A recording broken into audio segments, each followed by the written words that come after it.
Section 2. Security Appliances. As part of the Cisco Express Networking certification, you are required to understand the fundamentals of Cisco Meraki security products. The MX is the Cisco Meraki series of security appliances. In this video, we will cover the MX platform overview, models of MX security appliances, licensing and features, automatic site-to-site VPN, malware protection, software-defined WAN, high availability, and how to choose the correct size of MX for your requirements. Let's get into it. MX Platform Overview. The MX is a 100% cloud-managed appliance providing comprehensive security, networking, and application control features. On top of the standard security features you'd expect to find in a quality next-generation security appliance, such as stateful firewalling, VPNs, intrusion detection, and prevention services, the MX also includes advanced malware protection, layer 7 visibility, content filtering, traffic shaping, and software-defined WAN. From a reliability standpoint, each model of MX has dual fixed WAN interfaces and a cellular uplink to maximize the uptime of your network. They also support a warm spare failover and redundant power supplies on certain models. Being cloud managed, threat definitions and filter lists are automatically updated as soon as a new vulnerability or malicious website is identified. Definitions, security patches, and new feature updates are pushed out from the cloud to each of your devices, ensuring your networks are always up to date and protected. These updates can be delivered as soon as they become available or in a pre-scheduled maintenance window that suits your needs. The single pane of glass cloud-based dashboard provides end-to-end visibility and reporting for all your Meraki devices. Rich graphical reports, in-depth usage analytics, and intuitive configuration and troubleshooting tools are all included out of the box and accessible wherever you have a browser and an internet connection. MX Security Appliance Models. There's an MX security appliance to suit every network, from the ultra-compact teleworker device supporting 5 users to the MX600, which is capable of handling 10,000 users. The Z1 is an ideal device for ultra-small offices, telecommuters, or even as a remote access out-of-band management device. The MX64 is our most popular device, making up over 50% of all our security appliances shipped to date. The MX65 adds to the feature set of the 64 by adding 2 PoE Plus ports and increasing the overall number of gig interfaces from 5 to 12. Both the MX64 and the MX65 come in a W designation for wireless. The built-in wireless features 802.11ac with up to 1.2 gigabits per second throughput and 4 separate SSIDs. They're both capable of 250 megabits of firewall throughput, 100 megabits of VPN throughput, and are recommended for installations of up to 50 users. They're a great branch-in-a-box solution. For the medium branch, we have the MX84 and MX100. The MX84 has 10 copper GigE interfaces and 2 SFP ports. Firewall throughput is 500 megabits per second and VPN throughput is 250. The device is recommended for networks of up to 200 users. The MX100 has 9 copper GigE ports and 2 SFP ports. Firewall throughput is 750 megabits per second with VPN throughput of 500 megabits per second. Select this device for networks of up to 500 users. At Meraki, we use the MX100 at our Sydney and London offices. The MX400 covers off our head office. The MX400 and 600 are our large campus devices. They're modular platforms supporting a range of interface types, including copper GigE, SFP GigE, and SFP plus 10 GigE. Redundant power supplies are included in both devices. Both security appliances have firewall and VPN throughput of 1 gigabit per second. The MX400 is capable of supporting 2,000 users, and the 600 is capable of supporting 10,000 users. The maximum connection count is 1 million and 2 million respectively. MX feature license subscriptions. The MX security appliance is an exception to the Meraki product portfolio in that it supports 2 levels of license. Out of the box, your MX will include the Enterprise feature license. The included enterprise features are super powerful and may exceed many of your customers' needs. The site-to-site auto VPN feature is sufficient reason alone to choose MXs for your networks. This is a cloud-brokered VPN service that allows you to build a dynamic, self-healing, resilient IPsec VPN in a couple of clicks of your mouse. Software-defined WAN adds intelligence and automation to your traffic flows. It's a transport-independent service that supports policy-based routing and allows for dynamic path selection based on application type, link quality, and other factors. High availability failover ensures maximum uptime for your network in the event of a device failure. Application control and traffic shaping allow you to get super granular with what you want to allow on your network and determine how much bandwidth you want to allocate to each application type. The slightly more expensive Advanced Security license includes all of the enterprise features plus a bundle of additional security subscription services to enhance your appliance's capability. These include Google Safe Search and YouTube for Schools, Cisco Advanced Malware Protection with its Global Threat Intelligence Network, Cisco SourceFire IDS and IPS to detect and protect traffic between the internet and the LAN, as well as VLAN to VLAN.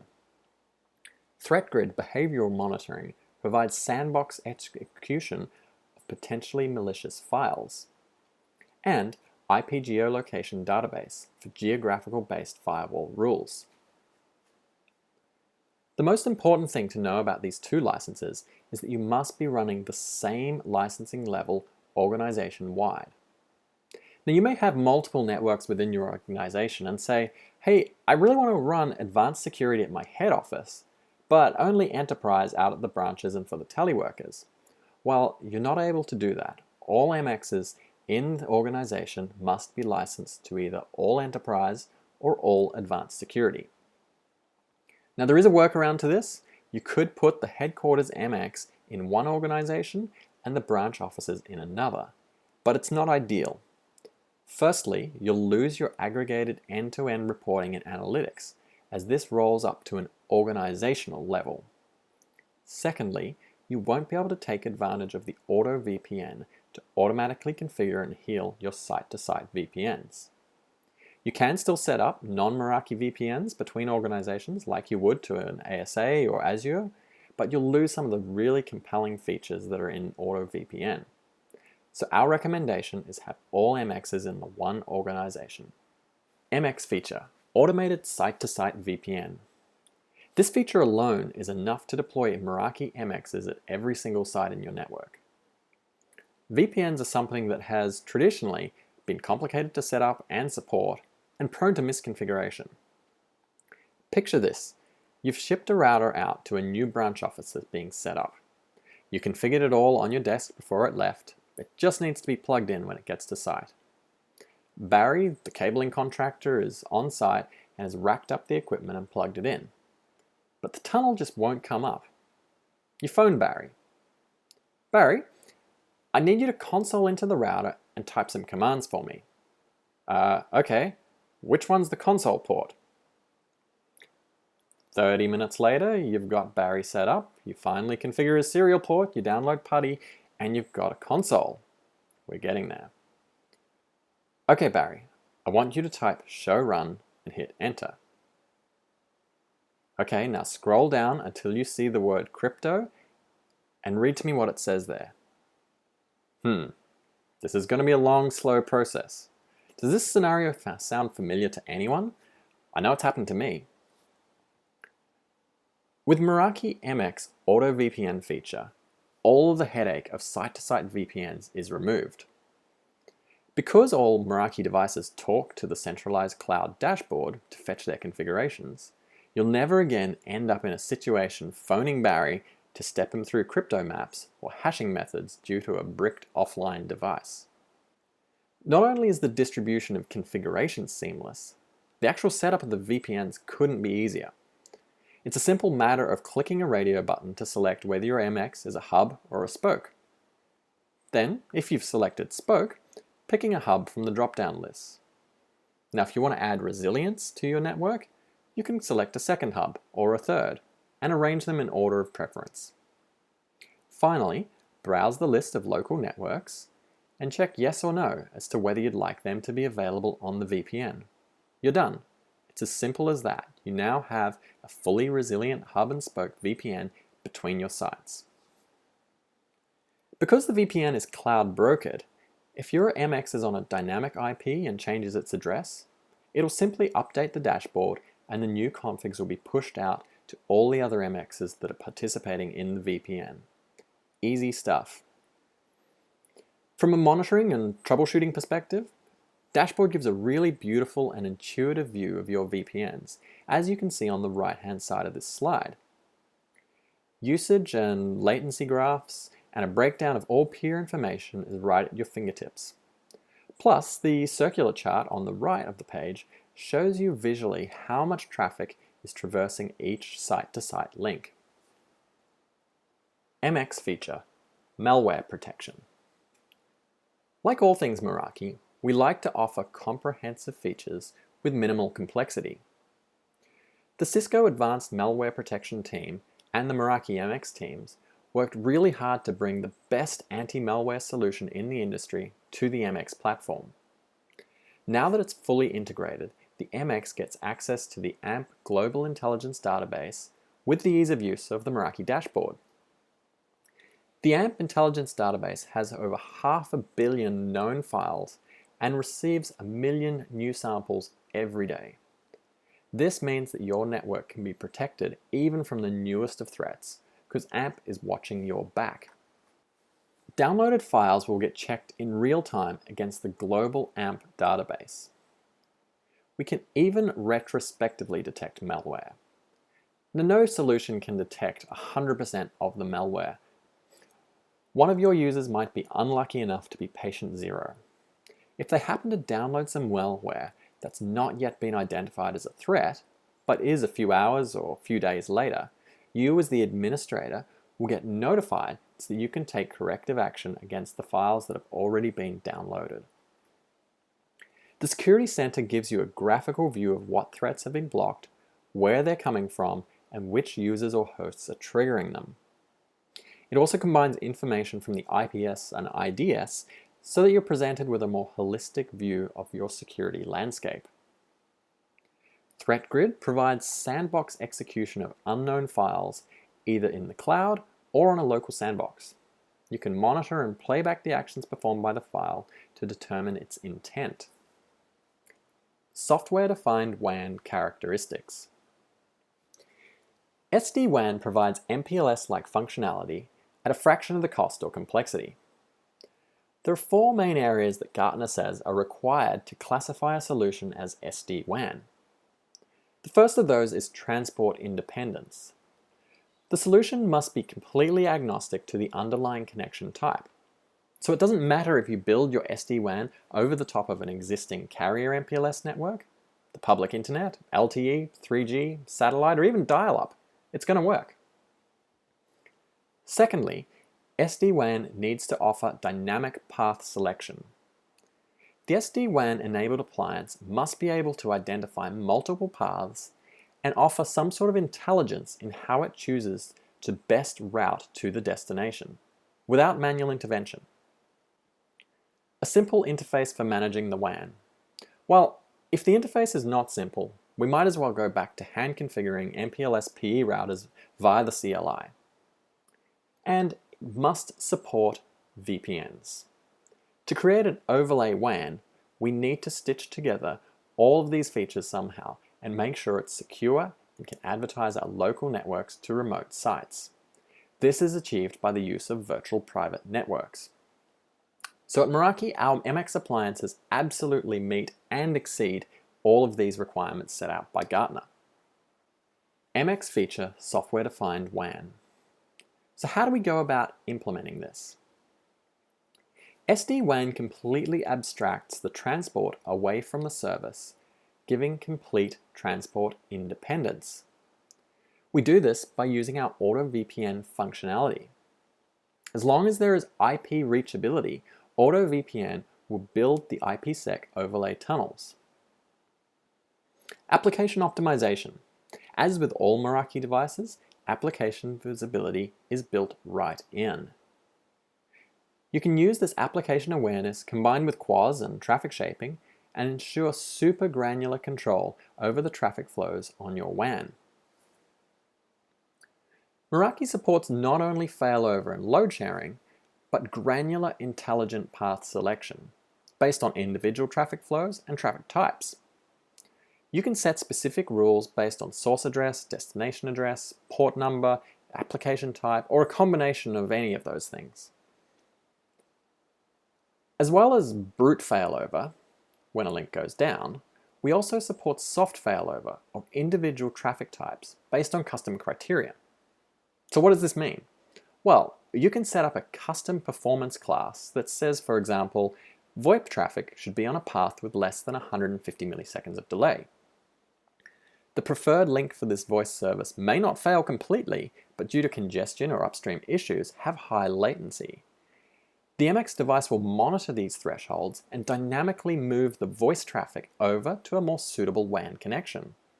No waiting for users to call up and complain about voice quality, no manual intervention. So this is intelligent path control. From a security perspective, the overlay VPN isn't just providing a virtualized transport, but it's also a secure encrypted tunnel. This can give you the comfort that your private corporate data can traverse the public internet without any fear of compromise. MX feature highlight: failover and high availability. Mission-critical networks can't afford to be down. At Meraki, we've built multiple layers of redundancy into our MX product line to protect your networks against WAN failure, power interruption, and appliance faults. In the event of an appliance failure, the warm spare feature will ensure that your site stays online automatically. Because your configurations and features are synchronized from the cloud, all of your firewall rules, DHCP configuration and leases, VPNs, and advanced security services will continue to operate off the backup device. Virtual Router Redundancy Protocol, VRRP, ensures minimal interruption to client devices as the switchover happens. Dual redundant WAN connections means you have the option of protecting your network connectivity to the internet via multiple service providers. This can be achieved with a basic failover or using concurrent load balancing if required. Granular traffic control rules allow you to specify what traffic takes priority on each link and ensure that in a failover event, your most critical traffic continues to operate as expected. All MX devices also support cellular WAN, providing a third option to access the internet in the event of a total exchange outage or a backhoe event. High availability is simple to configure, and monitoring of links and devices is all directly from the dashboard. Alerts can be configured to notify the administrator of a failure event, so a ticket can be raised with your service provider or an RMA arranged for the device. Resource: MX Sizing Guide. This document is available on our website via the link at the bottom of the slide. Alternatively, just Google Meraki MX Sizing Guide. It's a fantastic resource for helping you with the question, which MX is the best fit for my network? The sizing guide provides a side-by-side comparison of each model of MX so you can select firstly the physical requirements such as port quantity and type, PoE, power, and so forth, and then compare line rate network performance. It goes on to articulate each security feature and the comparative performance impact of enabling that service. Most useful, though, are the real-world use cases. These cases have been developed in collaboration between product development, engineering, and the sales teams of real-world customer networks. Do you want to know what a K-12 school with limited bandwidth would look like? How will their device perform with NAT, content filtering, Layer 7 firewall rules, traffic shaping, malware protection, safe search, and web caching all turned on. Well, it's in the sizing guide. How about a college that's a high bandwidth user but only wants to enable NAT, malware protection, and Layer 7 to block BitTorrent? Well, that's in the sizing guide too. Retail services for branches or head offices, all in the sizing guide. So this is your go-to resource for comparing our products against each other and as a tool to use when comparing us to our competitors. We constantly revise and update it as we add new products and features to our security portfolio. In this video, we discussed the MX platform, various models of MX security appliance, licensing type and features, the cloud-brokered automatic site-to-site VPN, malware protection, software-defined WAN, high availability features, and how to choose the correct size of MX for your requirements. This concludes the video on the MX series of security appliances. I hope it's been informative.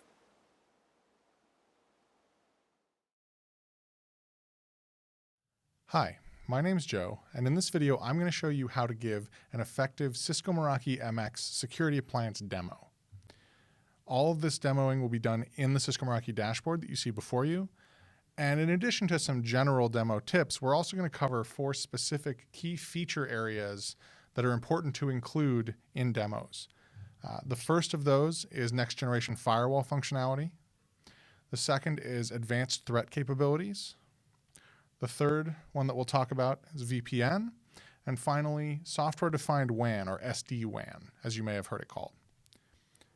First of all, a lot of security customers look at the MX as, before anything else, a firewall. So it's important to demonstrate that it has the core firewall functionality that they expect from a perimeter security device.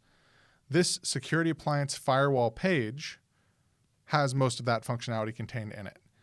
It's very easy to demonstrate how to add a new firewall rule at layer 3 simply by, say, creating a deny all rule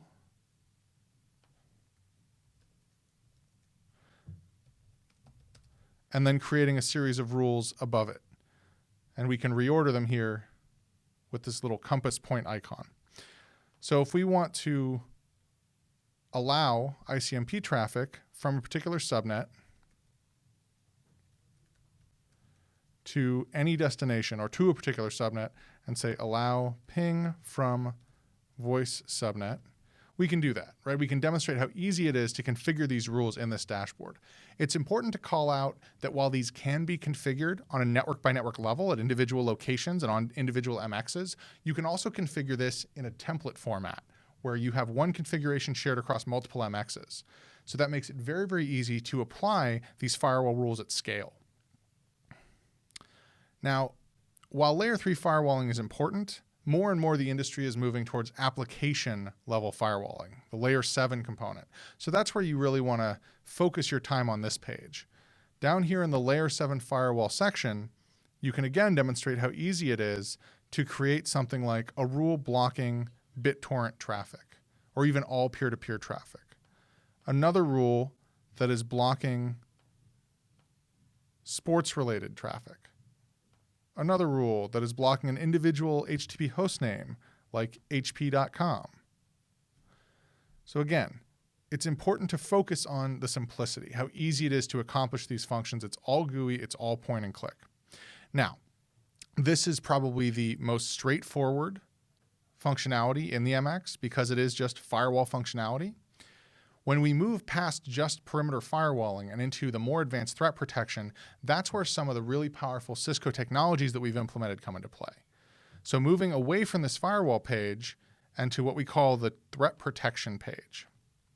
Threat protection in the MX involves 2 major components: advanced malware protection, or AMP, and a snort-based intrusion detection and intrusion prevention engine. These are both very, very important to effective security, malware and IPS. The intrusion prevention and detection are also very, very important in the retail vertical because they are required for PCI compliance. So retail customers will have to have these in order to meet those compliance standards. The most powerful thing about demoing the AMP and the IPS components is that it's much, much simpler to configure and very easy to manage compared to a lot of other solutions out there. So the AMP configuration is literally a light switch. You turn AMP on, you are protected. You are protected against millions of known threats. You're protected by the Talos, Cisco security intelligence and threat research team. You are protected by the entire breadth of Cisco Security's presence in the industry, all with that one click. And that's a really compelling story to tell when demoing this feature. Now, for those of you who may be worried that this isn't enough to demo for this, I will show you in just a moment how to demo the monitoring interface, which adds a lot of value there and has a lot of really cool demo flows that you can use to show how this can be used to make a network more secure. You can also whitelist individual URLs or files if you are doing internal testing or if there are things that maybe you believe are false positives, you have that ability here. For intrusion detection and prevention, it's a very similar story. You either enable detection or prevention. Prevention, of course, including blocking. And you select your rule set, connectivity being the most lax, balanced being somewhere in the middle, and security being the most restrictive rule set. And we define those rule sets and how they're generated in our documentation that's linked here on the page. Once you've configured these two features, again, these Cisco industry-leading technologies, you can go over to the Security Center page in order to monitor your threat posture. I recommend always demoing using the Organization Security Center link. This aggregates together this threat data from all of the locations rather than just looking at one. And so it will show you a bunch more data and allow you to look at this data broken down by which locations generated it, as well as a bunch of other information. So let's go through the Security Center page and look at what it can show us. First of all, we have our events over time, so we can see spikes, like this one right here at the end that we'll take a look at in a second. We can see which networks are most affected, networks in this case being locations. So San Francisco, London, and a little bit of Sydney there are the most prominent generators of these threat events. We can see which clients generate the most events. There's a big outlier here, this one device generating a lot of threat events that may indicate something's wrong there that we may want to dive into. We can see the sources of these threats. What are the servers out there in the world that we're seeing these threats be coming from? We can also see which threats are most prevalent. So we have these threats that are generating a lot more events than any of the other threats that we've seen. Now you can manipulate this data in a variety of ways. You can look at this at a more specific time frame, dive down into an individual day, for instance, or even an individual 2-hour period.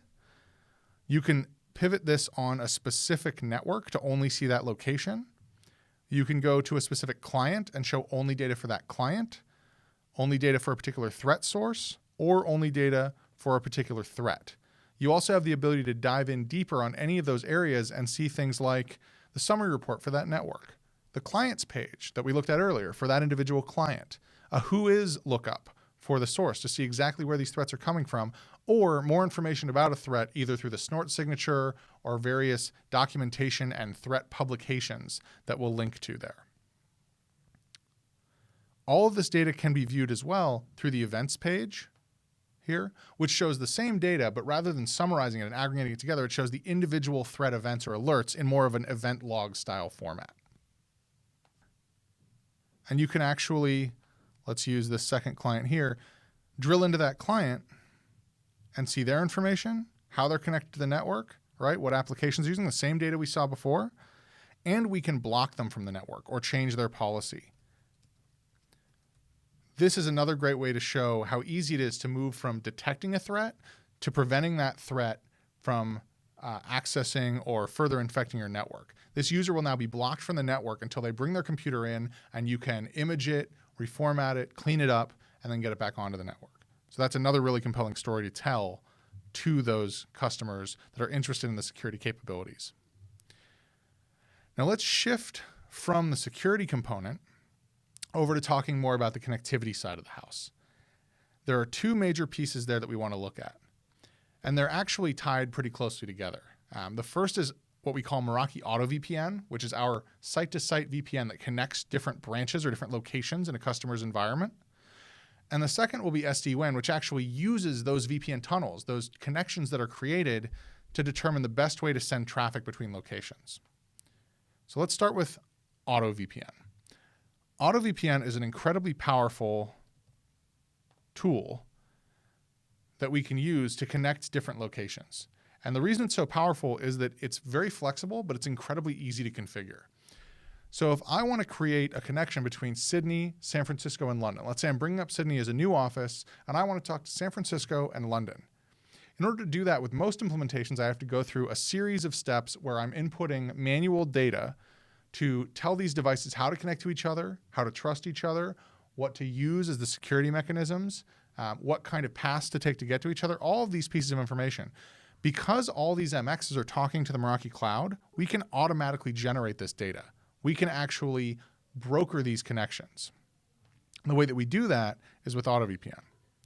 So if I'm bringing up this new location, I can either have this be a hub, in other words, it's sort of a headquarters location that everything's talking to, or I can have it be a spoke, which means that it is a branch location talking back to a regional office, headquarter, data center, etc. If I want to add hubs here, I just say Sydney connects to London and connects to San Francisco. And that's it. Once I've done that, and I decide which subnets I want to include in the VPN, and I hit save, I've created that connection. Not only will this configure the Sydney MX, it'll actually configure London and San Francisco as well with all the information they need to build these tunnels, build these connections between locations. So this is going to save the customer a ton of time, a ton of effort. It's one of the best features to demo, and it's one of the most well-received features of the product. So people get very excited about this, and I highly encourage you to include it in your demos. Once we've created these VPN tunnels, much like with the security components, we need a way to monitor that. That's where the VPN status page comes into play. The VPN status page tells us what our connections are between these locations, how much bandwidth, right? How much traffic we're sending between locations, and what our latency looks like. With these same tunnels, we can now apply, with the new SD-WAN features, intelligence that helps us to determine how we get from site A to site B. So AutoVPN helps us to build the connections between A and B, but if we have multiple connections, we want to be able to leverage those to do things like load balancing or intelligently selecting the best path for a certain type of traffic. And that's where SD-WAN comes in. So to configure SD-WAN, once you have these VPN tunnels up, you go to the traffic shaping page. The traffic shaping page contains all the configuration basically for determining how we're going to treat traffic, not so much from a security perspective as from an application delivery and performance and efficiency perspective. So in this traffic shaping page, we have a whole section here called flow preferences, which is basically saying which way should I send individual types of traffic. Internet traffic up here, or, and for the SD-WAN component, this is the most important piece, VPN traffic. So these are our SD-WAN policies that tell us how we're going to send traffic over the VPN. And what these policies look like is you have a certain type of traffic that you've defined, in this case, any traffic coming from a specific portion of the network, and you're going to send it over whichever path is better for voice traffic.